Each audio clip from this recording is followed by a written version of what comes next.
Okay, quick sound check. Welcome back, everyone. So let's do a quick sound check and then we can get started. How's everyone doing? We've got big events tonight, so I'm very excited.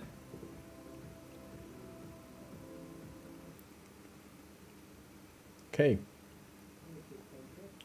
Okay, sound seems to be good. Any issues, do let me know in the chat. But we'll start with the general advice and risk warning disclaimer. Note that any advice given is deemed to be of general advice, as the information or advice given does not take into account your particular objectives, financial situation, or needs. Therefore, at all times, you should consider the appropriateness of the advice before you act further.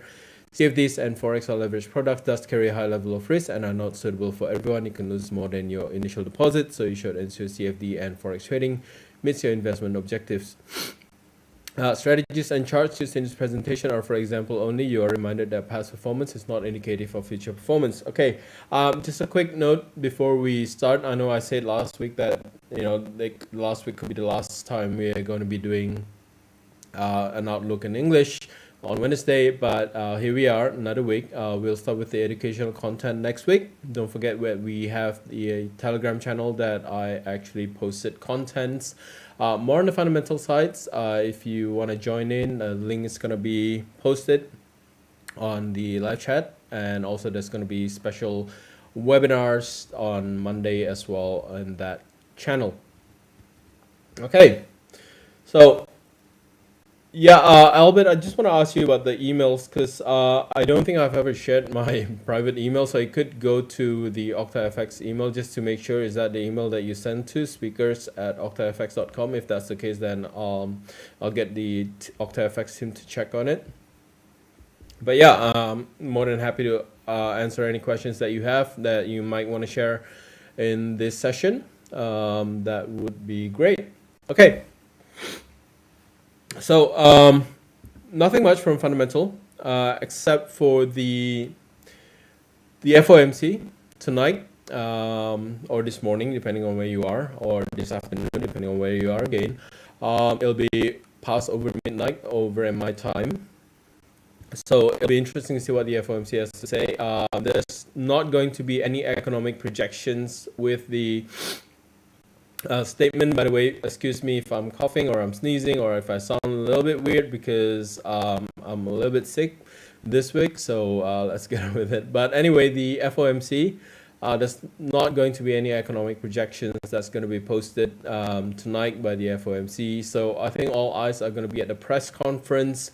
That will be 30 minutes after the rate hike. Rate hike is for a projected 75 basis point. I think the survey has gone up. The meeting started yesterday. The survey basically came back that there's a 25% chance of being one out of 4 chance. So yeah, it's 25% chance of tonight's rate hike to be 100 basis point or full percentage. But we're looking at a range between 75 basis points to 100 basis points tonight. So 100 will be the upside surprise. That would really take the US dollar really high. 75 basis points, that would probably create a little bit of volatility in the market. But if 75 basis points is going to be the case, then traders for traders it's actually wise to just wait out until the press conference is done, because there's going to be a lot of questions asked during the press conference. Whether or not the FOMC is getting too aggressive, could it slow down the economy? There's concern for a recession, a real concern for a recession going on in the U.S. economy right now. We'll focus a little bit more on the US 30 and the S&P 500 as well as the Nasdaq 100. Walmart basically on their earning call, they basically sound out a profit warning that consumer mindset or consumer behavior, they're actually starting to save up again. So that's in contradiction to the retail sales number that we have to about 2 weeks ago from the US. Okay, so hi everyone. There's a scammer in here. Okay, Octa speaker. So I'll check with Octa FX team if there's any email coming up from you. But if there is, I'll have them send it over to me. But again, if you have any questions that we can talk about in this session, feel free to ask that question here, and we'll do that. Okay, so let's jump into the dollar index first. I put out a note that in terms of possible correction for the dollar index, I think we are quite done. For that, we are bouncing off 50% from the fibs. In terms of momentum, it is slightly flat, but it's actually it could be turning around at about 50 on the stochastic. So this is a very difficult situation from a technical standpoint. If you take a look at the dollar index, we do see a little bit of that recovery going on. But if you take a look at the Euro USD and the Pound USD later on, we'll start to notice that the US dollar is actually losing a lot of grounds today. So it is quiet. Now, could this be the calm before the storm? We don't know. And from a technical standpoint, right now, in terms of if we hide momentum, we just take a look at the dollar index, then yeah, sure, we could look at a bounce from the 50% from fibs, and we could say, yeah, you know what, there could be a potential bounce. The only thing that this one doesn't match is the stochastics. Stochastics still pointing to the downside. I'll pull up the RSI just to double check. In terms of the RSI, if we use the RSI, it's actually bouncing off 50, 60. So technically, it's still in an uptrend for RSI. RSI is starting to pick up, so we might see dollar strength come back today, tonight, this afternoon, when that FOMC news comes out. We might see that bounce from the dollar index. Let's jump straight into the Aussie USD first. If you guys have any requests, do type it in. We'll take a look at it per request. But there's a couple of things that I need to talk about. The Aussie USD, the quarterly CPI number was out. Was actually lower than expected. I believe it was not 1.9. That was expectation. The previous number was actually 2.1. So we actually have a drop in year-on-year CPI and the quarterly CPI. However, the core CPI or the trim mean CPI in Australia, that's actually slightly higher at 1.5%.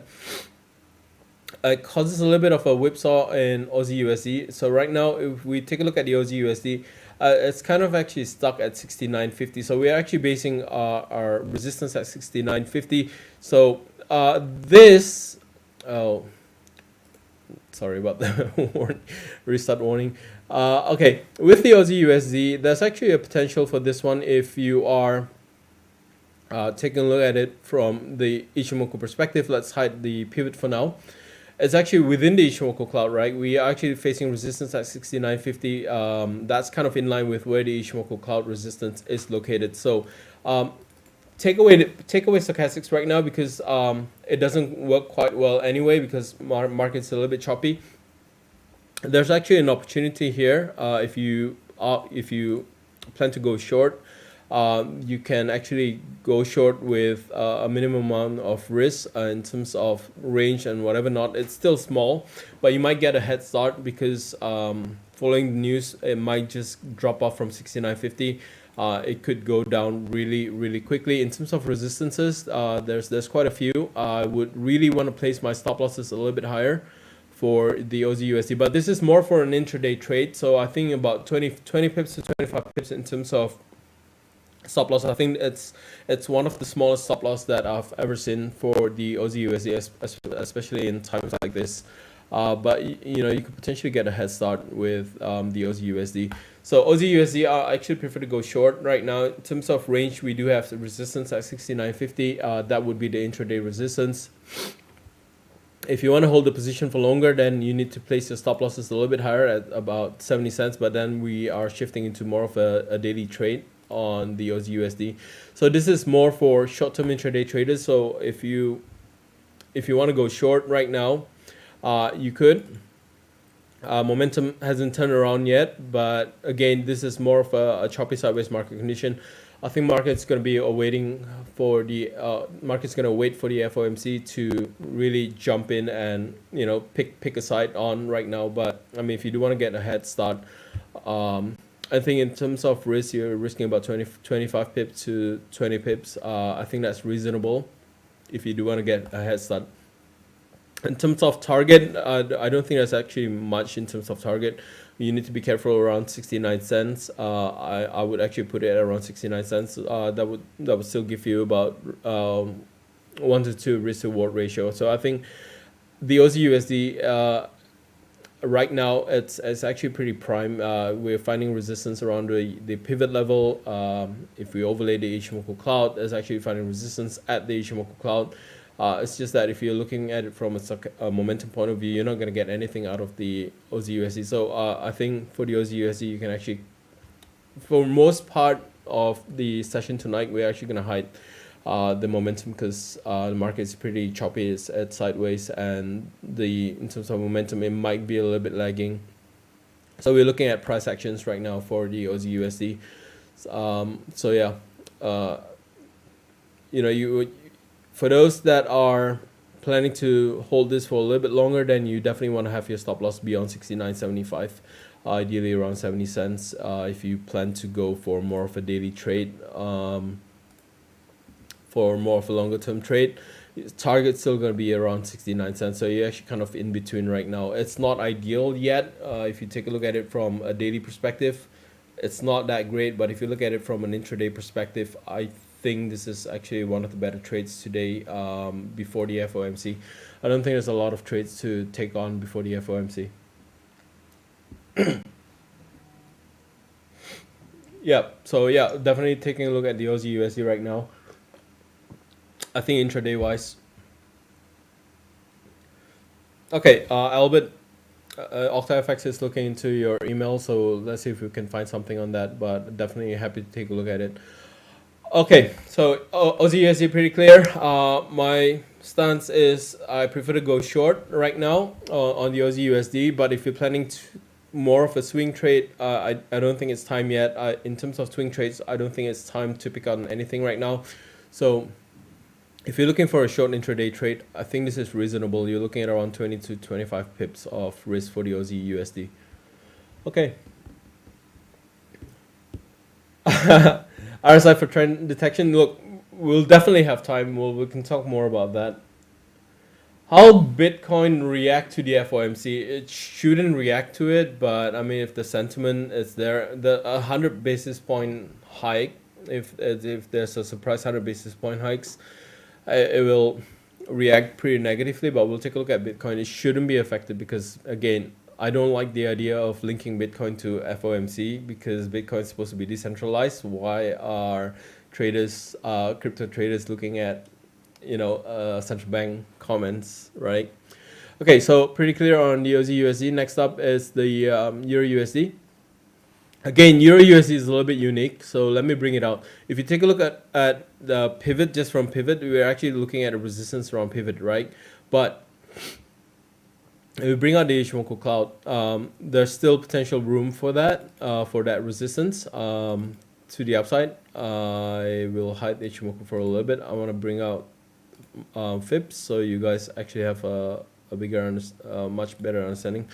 There's actually 2 overlaid Fibs. Let me just get rid of the other one. Okay, so this is the bigger picture. This is from daily. We got the daily Fib from basic 27th of June to 14th of July. We are looking at around 50% of resistance.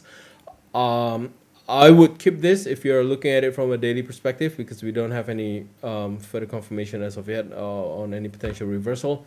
But if you're looking at it from an intraday perspective, just like the Aussie USD just now, there's actually a small fib, which is actually from here to here. We are actually at about 50% resistance on those fibs. Momentum on the hourly is actually flat. Again, I was waiting for this because the previous hour it was actually about to tick up, and then we had a rejection just now. So this is actually good.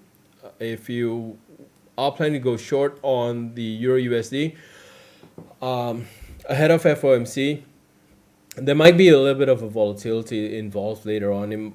Price could spike up and whatever not, but it should be pretty limited at around 1.0175. Is it too early to go short on the Euro USD, we do have that 38.2. If we got 50% resistance, so technically this is actually done in terms of resistance. In terms of correction, is actually a normal correctional phase in the Euro USD. And in terms of hourly, if I zoom out, you can take a look at this one. In terms of range bound, it actually broke through that with the current swing low that we have. So we're actually breaking to the downside. So we actually might be looking at a potential trend continuation on the Euro USD. Again, right now, if you are planning to go short or long on this, take a look at the difference between resistance 1 and support 1. Resistance 1 is actually closer to the pivot than support 1. So this is actually pretty easy in terms of placing your stop losses. You want to have your stop losses above 1.02, ideally 1.0220, just a little bit of room beyond resistance 1. In terms of target to the downside, you are going to be looking at a potential to return towards support 1. But again, this would be your initial target to support 1. I would prefer a 1.0050, but just to be safe, you can place it as support 1 on the daily pivot. So again, you're looking at a potential risk of 70. This is big. This is a huge risk. But I mean, if you take a look at the worst case scenario for the Euro USD, giving it a little bit of a room before the FOMC, it will give you about 70 pips of stop loss. I'll still give you about 80 pips of target. If you're more of a really short-term trader, you don't want to have your stop losses too wide. You can actually have your stop losses at this swing. That will give you about 25 pips. But again, I much prefer to give it a little bit more room, because technically, from the hourly perspective, you kind of need to break below the support trend line that we have. Okay. So the current formation is it should be beyond 20. Let's see if it's beyond 20. Yeah, it's at 20 bars. So this is actually the last kind of limit if you want to consider this a bearish flag for the Euro USD. So I'm more looking at this as an ascending channel. So we need to see a break below that support trend line. So you could have your entry here.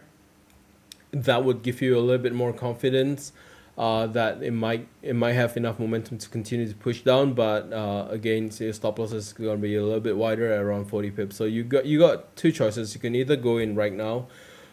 You're giving about 25 pips or 30 pips of room, but again, we don't have that confirmation yet. I think there's still about about 4 hours to go, 4 to 5 hours to go before the FOMC. So a lot can happen in the 4 to 5 hours period. So if you want to have a safer entry, then it's actually better to just wait for a break below 1.0130.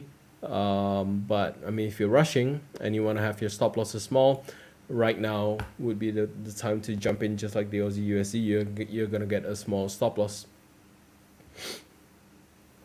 We haven't started with the educational topic yet, but next week we are gonna start with understanding momentum. So we'll actually take a look at the RSI, MACD, and stochastics for a much clear details on what's considered overbought, what's considered oversold, and whatnot. Okay, so we got Aussie USD, we got Euro USD. Next up is Pound USD. Pound USD is also in my radar, but I want to talk a little bit more about Pound USD from the daily outlook. Take a look at this one here. I did mention the outlook that we're looking at a resistance around 1.2050. We are trading above 1.2050, but we don't have a daily close above 1.2050, so there could still be a rejection with Pound USD at around 1.2050. So if we take a look at where 1.2050 is, let's take a look at the daily pivots for the Pound USD. Momentum is already pointing to the downside. We are looking at a resistance that's building up around 1.2075, but if you want to be more precise, it would be around 1.2086. So again, is it time to go in for a short? I don't think so for Pound USD. We don't have that indication as of yet. We're not looking at any discernible patterns here in terms of correction. In terms of correction, this one has surpassed 78.6. We are actually looking at our 100% resistance at 1.209. So this one's a little bit unique. Pound USD, I don't have the confidence to go in short, unlike the Euro USD or the Aussie USD. We just don't have that. Also, in terms of Ichimoku cloud, we are actually trading above the Ichimoku cloud for Pound USD, and we have that bounce off the Ichimoku cloud. So Pound USD could actually be a little bit stronger compared to Euro USD or the Aussie USD. So this one is a no-go. I think this one is a little bit choppy. I think it's better to just wait for a daily close below 1.2050 if you want to be trading Pound USD. So go back to the outlook on Monday. Focus on this resistance area. If price is able to come back down below 1.2050, that's where I want to go in short for Pound USD, but not right now, because right now if you jump in short in Pound USD, you're rushing into things. You're jumping in into Pound USD a little bit too early. This one is a little bit more choppy. It's really range bound, and I mean, if you take a look at resistance between 1.2 and 1.2050, it's been there for 2 weeks. So yeah, I'm not kidding when I'm saying that this level is actually a really strong resistance area for Pound USD. So in terms of Pound USD, I might want to skip this one. So if you focus on intraday trading, you might find better opportunities in Aussie USD or Euro USD. I think there's a little bit more clarity than the Pound USD at this point in time. Okay, let's take a look at the question that you have. If we base your entry on a stochastic floating 55 Euro USD hourly, we will have a sell entry around 1.103. Where should we put our stop loss? Yeah, I agree with the 1.0130 entry. I prefer this one. If that entry happened, then your stop loss is actually going to be this swing high. So it will be that swing high there. But yeah, I much prefer to wait for an entry at 1.0130. So Euro USD, it really depends on how aggressive you want to get. But we're looking at an ascending channel for Euro USD, and that's basically just an extended bearish flag on the Euro USD. So we actually do have a very discernible flag that we are looking at in terms of the Euro USD. So yeah, let me just draw that into focus. So we got the pole, we got the channel. Where's the...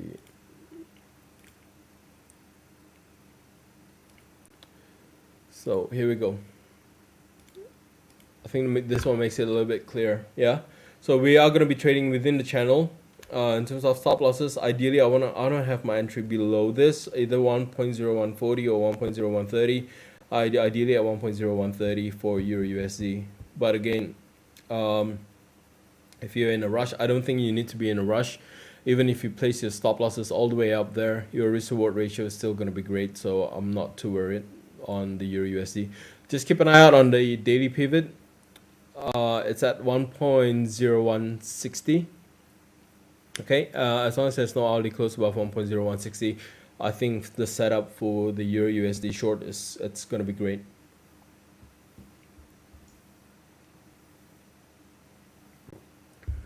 Okay. Let's take a look at Euro Yen. I've got a sell on Euro Yen at 130.66. 130.66. Okay, you just gone in. Reason entry risk divergence on the hourly time frame. There's a hidden bearish divergence. Euro Yen. The yen itself is actually a little bit unique here. I think there's a little bit of a talk about the Bank of Japan being a little bit more hawkish and whatever not. But I think the COVID cases, there's an outbreak in Japan right now. The COVID cases are increasing. Look, I think globally we're looking at another wave of COVID cases. So yeah, yen is actually stronger right now. In terms of euro yen,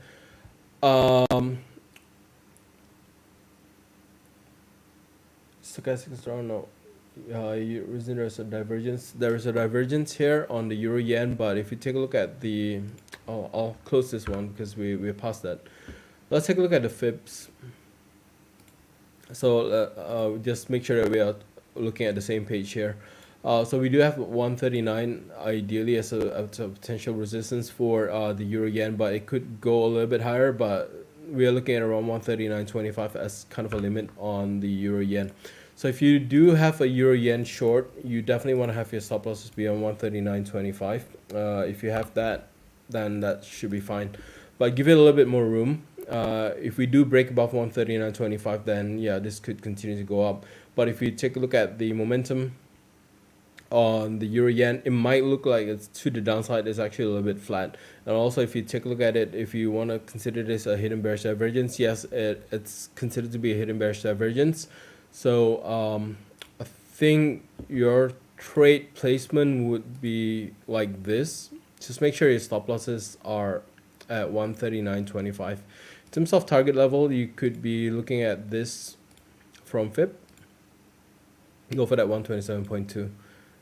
That's around 138, 137.88. I would go for 138. So there's not much you can actually take out from this one. In terms of risk reward ratio, you're looking at about close to 1-to-1 risk reward ratio on the euro yen. You got short position in pound USD. Let's take a look at pound USD. Just a note, euro yen is actually above the pivot level as well. So you got a short in pound USD. Stop 1.27. Okay, let's take a look at it. 1.2070, yeah. 1.2070, not 1.27. 1.2070. Okay, stop loss is 1.2950.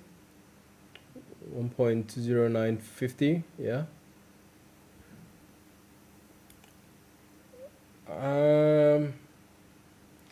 Yeah, as I said with the pound USD, this one's a little bit unique in terms of target levels and whatever not. I think it's okay.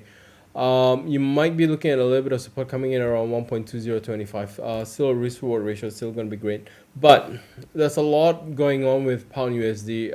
There's a lot of uncertainty going on with pound USD, so I need you to be a little bit more careful with pound USD, unlike the euro USD or the Aussie USD.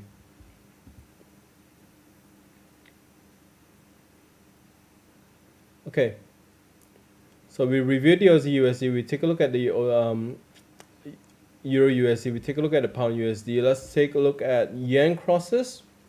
We did take a look at the euro yen. Let's take a look at the, what's next, sterling yen.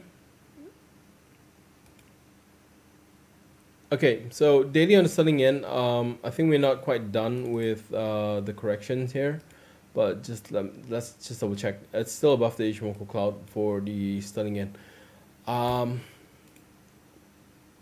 Let's go in here. So sterling yen intraday, it posed a little bit of an interesting picture, because if you take a look at this retracement here, we're actually very close to 127.2. Should we consider this to be done? It's just about 10 pips, so it could be done. But it's also interesting to take a look at this one here, because it's actually forming a potential bullish flag as well. So there's a couple of knots here that you need to keep an eye out for. One, we got this. Yeah, so keep an eye out on this one. As long as your stop losses are up there, it's completely fine. In terms of entries and fibs that we could use, this would be the reverse entry for this one. You actually need a close below 164.83. So if it actually closes below 164.83, then yeah, I mean, you can go short for this one. In terms of your target level, you shouldn't be aiming for more than 61.8%. Just aim for where the Ichimoku cloud is located, or you could be aiming for the daily pivot level as well. But I mean, if we take a look at the intraday momentum on the sterling yen, it's pointing to the downside. It's getting rejected at resistance 1, the daily resistance 1 on the pivot. It's also at the psychological price level, 165.25. So there's a lot going for it. I prefer to go short, studying in. If there's no close, we've got durable goods order reported 1.9% consensus with negative 0.5%. So durable goods order coming in strong for the Americans. Okay, let's go back to selling in. Take a look at selling in here. It might be a little bit too early to jump in. Ideally, I want to see that close below 164.81. So we're looking at this as a potential range breakout for the selling in. I don't think there's actually need to rush on this one. So you can actually have your entry there and still give you a good risk reward ratio for the selling in.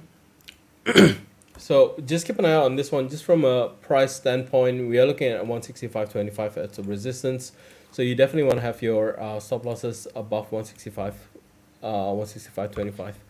But yeah, if you do want to jump in early, there's a couple of difference here. You could be saving about 25 pips of stop loss. Just be mindful. It might be too early for you to jump in because you're not giving a lot of room to go with the market here. But that would be that. You got two choices. You can jump in right now, but you're looking at about 25 pips of stop loss. I'm not that kind of trader. I don't like giving 25 pips of stop loss. I prefer my stop loss to be a little bit wider, but if you are more for short-term traders, scalpers, intraday traders, then option one is probably going to be better. You would be targeting around 164.30, 164.25. The support area that you need to be keeping an eye out will be from this side. Just there. That will be the support area that you are all going to be looking at. Okay, so you got two options for selling in. I much prefer to go for a short than a long here. If you are planning to go for a long, then you actually need an hourly close above the this. But then again, if it breaks that, you're looking at a build-up resistance around 165.25. So if you want to go long on sterling yen, then you definitely want to wait for a close above 165.25. So the stop loss is going to be there. Your target level is going to be up there. But let me just remind you, the momentum doesn't point that way. So this one could be a little bit risky. I think we are looking at a potential weaker sterling yen. It's just a matter of entry. It does mean a lot. Again, it depends on how you trade. I would prefer the second one. Some of you probably like the first one. I much prefer to wait for a break below 164.75. Okay. So I like my entry at 164.75.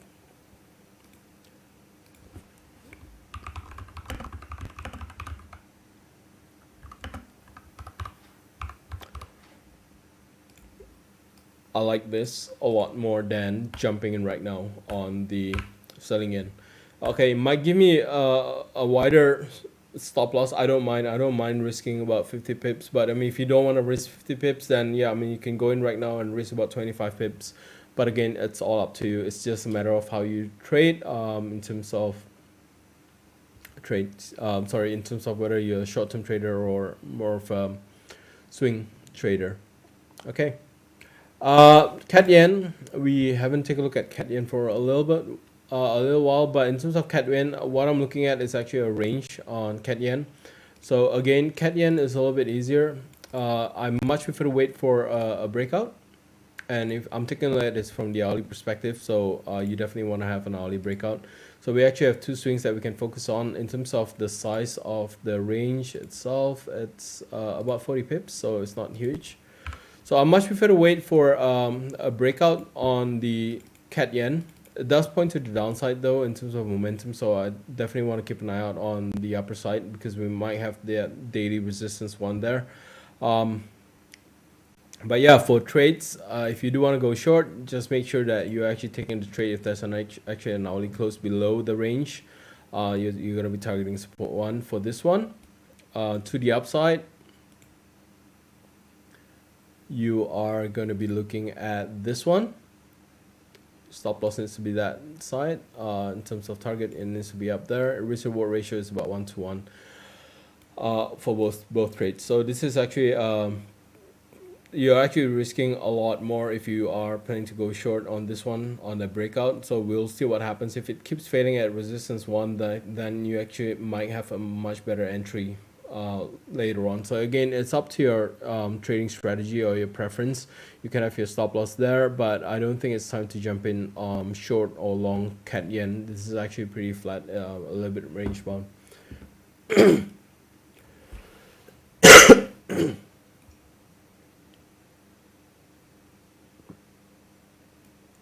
My Ichimoku setting is actually standard 926.52. So I don't change my Ichimoku settings. I'll just leave it as it is.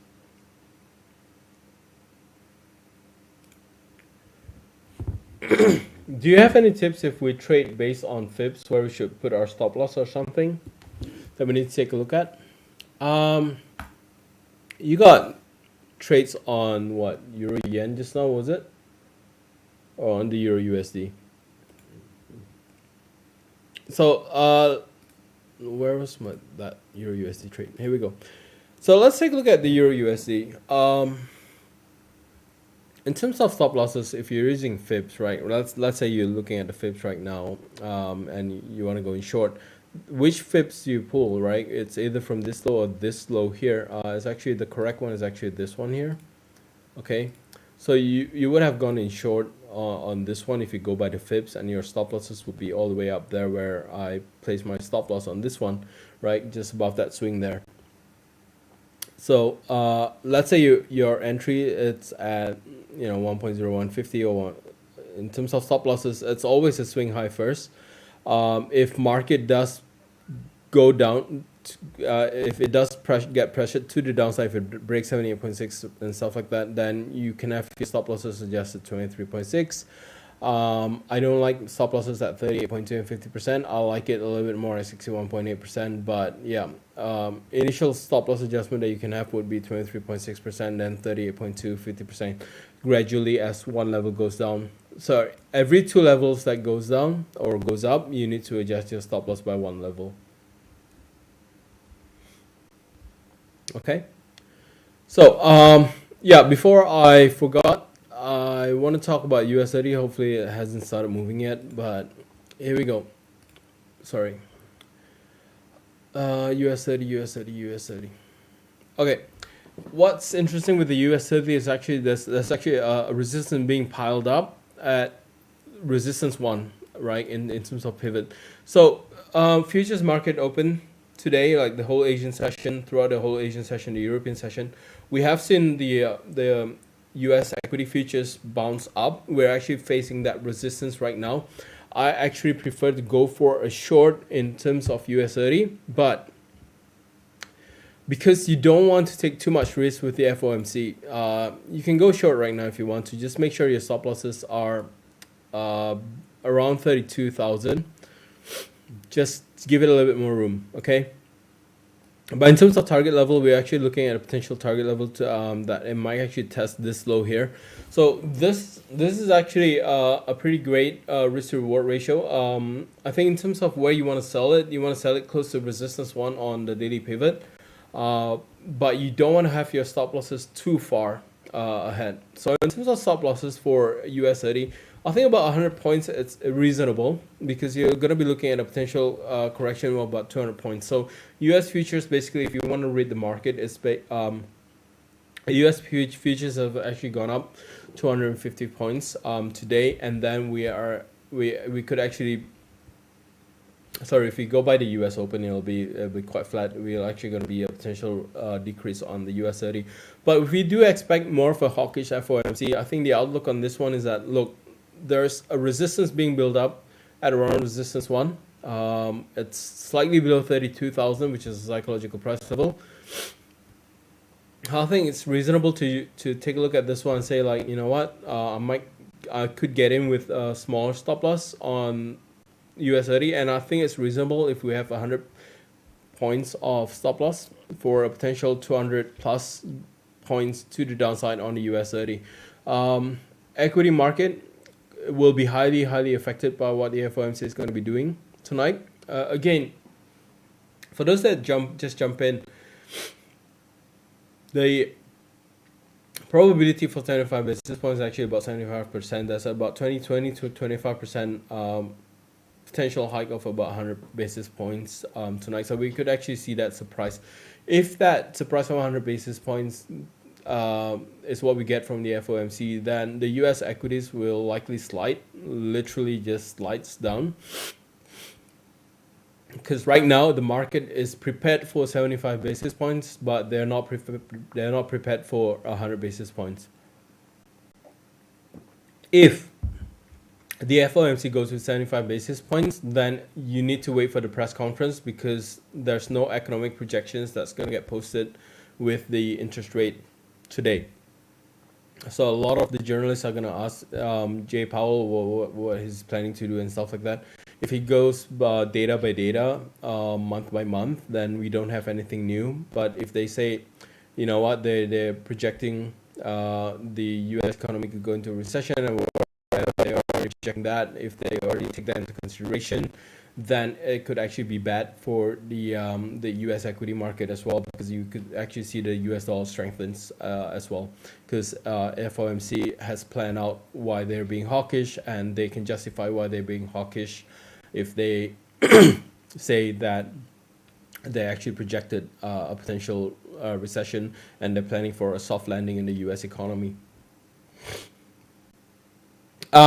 Stochastic settings, I'll have mine up here. It's 1455. I've been using 1455 since basically about 16 years right now.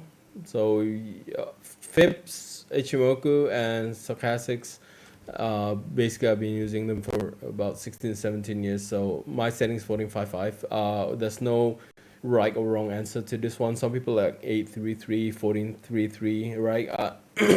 I prefer 1455. It's just give me a much better look.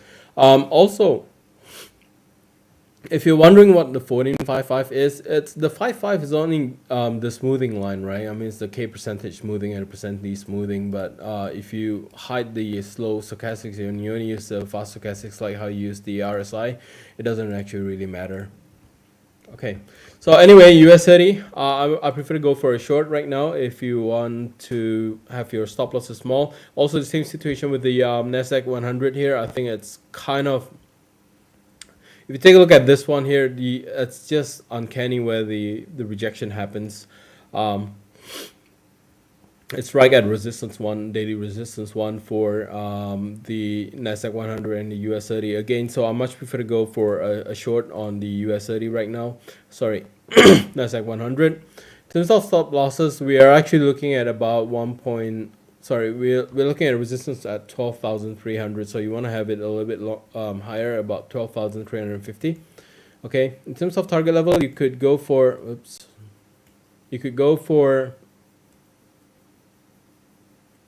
sorry, let me get that right. In terms of target level, you could have it at this, but I mean, if you take a look at the whole picture, right, it's either 12,100 or 12,050. So you actually have a lot of options for this one. I actually opt to go for that 12,050. Risk reward ratio is going to be great. Again, I'm only going to be risking about 100 points, projecting a potential gain of 200 points, both on the US 30 and the Nasdaq 100. If it gets stopped out, then you know what, we jump in with a stop loss. So I think it's pretty okay. But if you do want to get ahead before the FOMC, you might be able to get this spike from the FOMC tonight or this afternoon, depending on where you're from. So yeah, I mean, the US market's going to be opening up soon. So yeah, I think focus would be on the US 30 and the Nasdaq 100 if you plan to go ahead. Also, and on the S&P 500, it's actually showing the same thing. So US 30 and Nasdaq 100, S&P 500, from a technical standpoint, all of them point to the same thing. Again, getting rejected at resistance 1.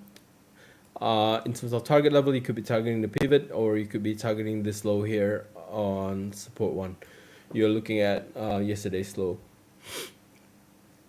So yeah, the US 30, Nasdaq 100, and the S&P 500. These are the setups that I like. Just for disclaimer purposes, I do have short position in these futures. So yeah, I might be a little bit biased here, but again, I trade in with a plan, so I'm just going to follow through my plans that I'm happy to be risking about 100 points on the US 30 and NASDAQ 100 for today's trade. Okay, so what else should we take a look at? We'll take a look at Bitcoin, and we'll also talk about gold. But if you do have any requests and stuff like that, do type it in because we only have 50 minutes left. So yeah.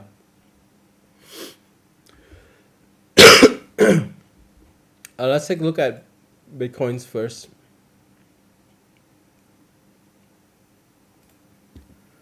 Okay.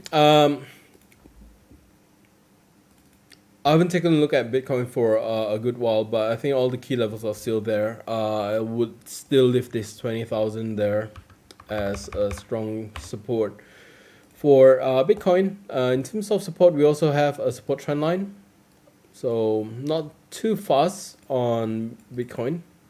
Momentum does still point to the downside, at least on the daily time frame. But yeah, in terms of, when you're asking about what are the potentials for the FOMC, how is it going to affect Bitcoin? In terms of sentiment, yeah, I think it's probably going to get affected. But in terms of the long-term outlook on this one, it might be more of a noise, right? So daily we are pretty well supported, 20,000, 21,000. So that's a given the Bitcoin here. On the hourly time frame, though, you need to be a little bit more careful because it's actually forming what the Euro USD and stuff is actually forming. This is the current FIBS.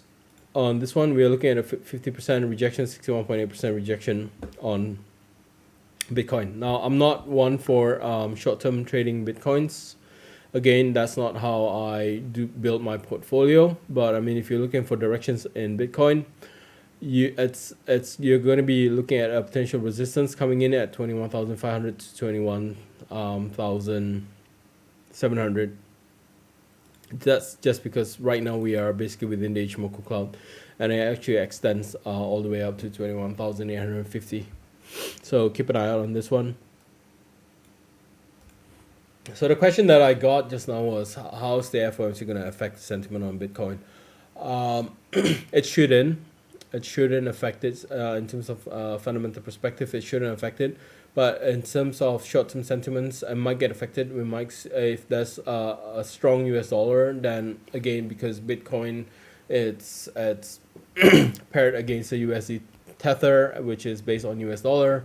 Obviously, if the USD gets stronger, then obviously Bitcoin is going to just slide off. So if you take a look at the anticipation in the market building up with Euro USD, Aussie USD, potentially going short on those US 30 and NASDAQ 100, looking at a potential bearish market today. So we are also anticipating a potentially bearish market for cryptocurrencies as well.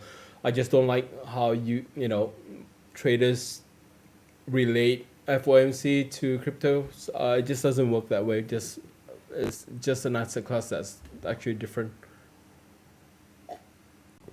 Okay. Okay, so yeah, that's Bitcoin. Let's take a look at gold, and I want to talk a little bit about oil because there was a question about oil. So gold, let me bring up gold. So this is actually going to be similar to the outlook. My preference hasn't changed in terms of how I view gold. I think the way I look at gold is this is actually pretty much in a downtrend. Let me show you the Ichimoku cloud. We are actually very, very far away from the Ichimoku cloud, so we are looking at a very, very strong downtrend. We're just looking at a short-term support here building up from the pivot level here.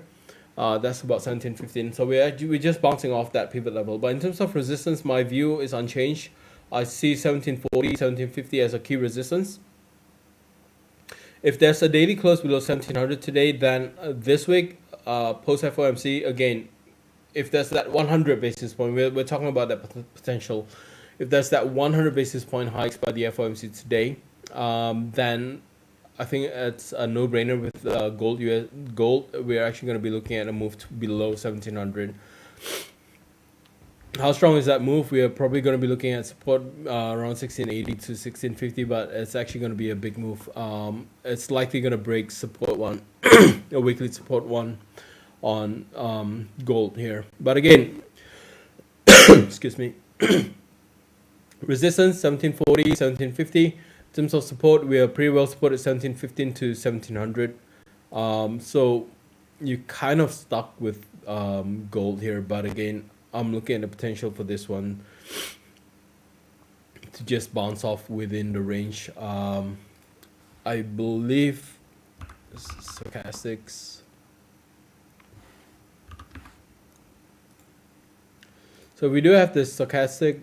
It's still pointing to the upside, yeah, on the daily. So it's going to be a little bit choppy. It won't go anywhere until the momentum actually wears off. So it will probably just bounce off like that, unless FOMC does something really hawkish and price closes below 1700. Then it's just a no-brainer with gold. Gold is actually just gonna slide down if it does break below 1700. Other than that, the other scenario is for price to just bounce back and forth within the range. So yeah, I'm talking about gold right now, but I mean, if you take a look at gold from an intraday perspective, right?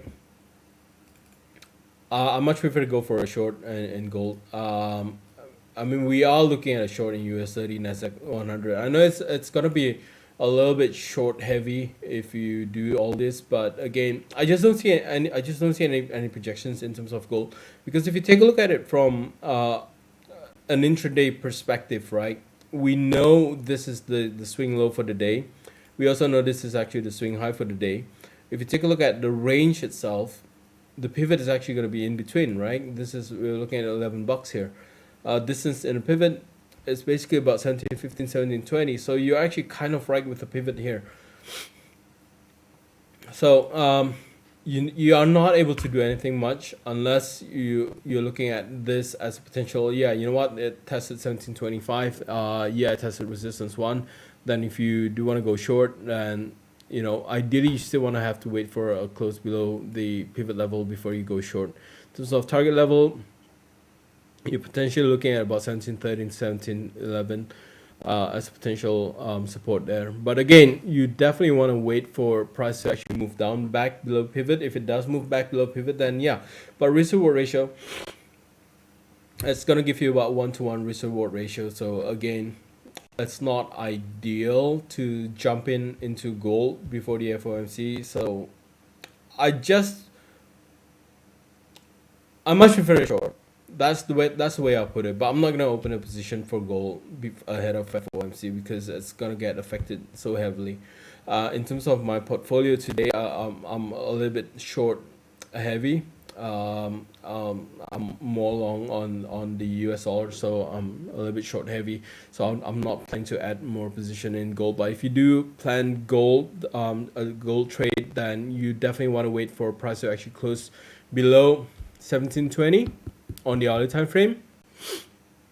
If it does so, then this would be your risk reward ratio. You're looking at about $6 range of stop loss, $7 gains on it.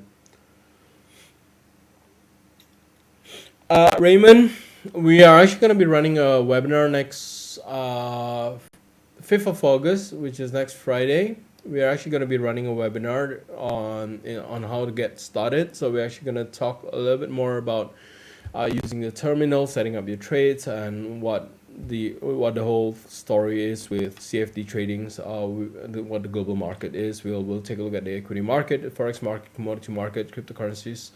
That's on the 5th of August. Next month. Next month. Yeah, it is. Next month is next week, right? So we are starting that in August. August 5th. We're gonna talk about that. That would be next Friday. We have a session just for that. Yeah, healthy. Yes, thanks. Been a tough week. Okay, let me go through the questions again. If you guys have any other questions, do let me know. We still have about 5 minutes, but I think I covered a lot. I covered what I want to cover today. Also, oil. Sorry, I forgot to talk about oil. We did talk about oil with about 95 as a support level for oil on the daily. All right, don't go short oil if it doesn't close below 95. Don't go in long yet on oil, but we might have that long on oil if the gas and the energy crisis in the Eurozone worsens. I believe the Eurozone is cutting back on energy usage. Also, at the same time, I think Russia cut off a little bit of the gas supply again to Germany today through Nord Stream 1. So we might have we might have a key event on oil, just not as of yet. I think the focus will be on the FOMC today. Oil, it's actually going to be pretty stable for US oil. I think there was someone asking about US oil. I did talk about 95. As long as there's no daily close below 95, oil is still on standby. I don't think it's time to go in for a short or a long yet on oil. But yeah, that's just a quick one on oil. In terms of intraday trades on oil, if you do want to trade short oil intraday, there's actually a range that you can actually use for a potential breakout. I'll hide the Ishimoku cloud so you can actually see the range. I'm gonna leave 95 because I still need that level, but this is actually the range breakout. I'll just change that to a different color. Right. So that about 94.75. If there's actually an hourly close below 94.75, then you can actually go short oil. You can be targeting the previous low here, which is around there. In terms of stop loss, that would be your stop loss. Risk reward ratio is about 1-to-1. So you're actually trading a range breakout, and from a range breakout perspective, 1-to-1 risk reward ratio is completely fine. It's just the way it is. In terms of going long on oil, I don't like it because there's a lot of resistance for oil if you are planning to go long. I think it's easier for you to actually see a potential resistance building up on oil. Just to double check on the pivot.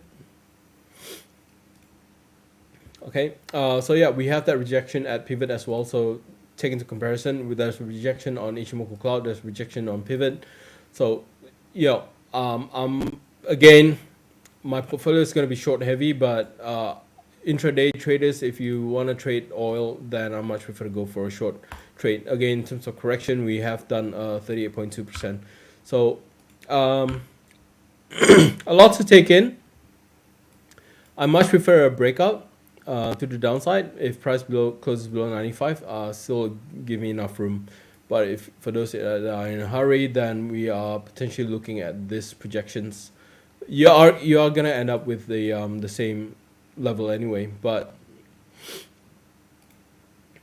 let me just. We are looking at that as A, B, C, and potential D here. Potential D on this one is that projection there. We are looking at very close to 161.8% there. Okay, so all in all, you're still looking at the same support level because point D is basically where the support area is also for oil. So we can take a look at this area here and say that would be your potential target levels. But if you are planning to go short on oil, that would be your option there. Just make sure your stop losses are at point C and nothing more beyond that. It's a pretty good symmetrical ABCD pattern as well. So in terms of risk reward ratio, I think it's great. So only for short-term traders on oil. I'm not a short-term trader on oil. I'm still waiting for my long-term position. But if you want to get something out of oil today with the potential dollar strength, then yeah. But again, what we're looking at right now is the potential for dollar strength to build up. If FOMC disappoints, then we are actually going to see the dollar gonna get weaker, and then all our stop losses tonight is just gonna get hit. It's just simple as that. So you have options. You can start placing your position with a small stop losses before the FOMC, or you can just wait for after the FOMC press conference to get a much better picture. I'll be posting my thoughts on the FOMC on the Telegram channel. Also, if you want to have a join in or you want to join in the Telegram channel, there should be a link that's going to get posted on the live chat as well. But yeah, for those waiting for the FOMC, I'll be updating on the Telegram channel today.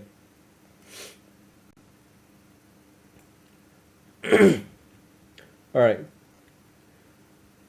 If candles builds up upper side but it's below cloud, then should we go for a long? I'm not quite sure. If candle build up upper side but it's below cloud, then should we go for long? No. You mean like this? I wouldn't want to go long like this. below upper side. I'm not quite sure what build up upper side is, but if it's below cloud like this, then yeah, I don't want to go long. I don't think you should be going long in a situation like this where there's actually resistance building up, because you can actually look at a pattern, the ABCD pattern, whatever not. Okay, so yeah, Aussie USD trade. We've got the Euro USD trade. We've got the Nasdaq. Where is it? Got US 30 Nasdaq. So the options are there. Just give it a little bit more room if you're trading the US 30 or Nasdaq. Just make sure you give about 100 points of room. Okay. If you see green candle building up, it literally means nothing. Green candle building up, you need to take a look at candlestick patterns, right? Color doesn't matter in candlestick patterns. It's the formation of the candlestick itself. So the color itself doesn't matter. So green buildups, it could be negative as well. If it's forming a hanging man, for example, or a dark cloud cover, you know, you can see green buildups anyway. So when we take a look at candlesticks, it's not the color, but it's actually the pattern, the formation itself. Okay. So yeah, good luck with your trades today, guys. For those that haven't joined the Telegram channel, please join in, because I'm going to be posting on the FOMC updates today and tomorrow. So yeah, if you don't want to miss out what's going on, do join in. And other than that, have a great weekend. Good luck with your trades. And I'll see you next week. Stay safe, guys. Okay. So yeah, good luck with your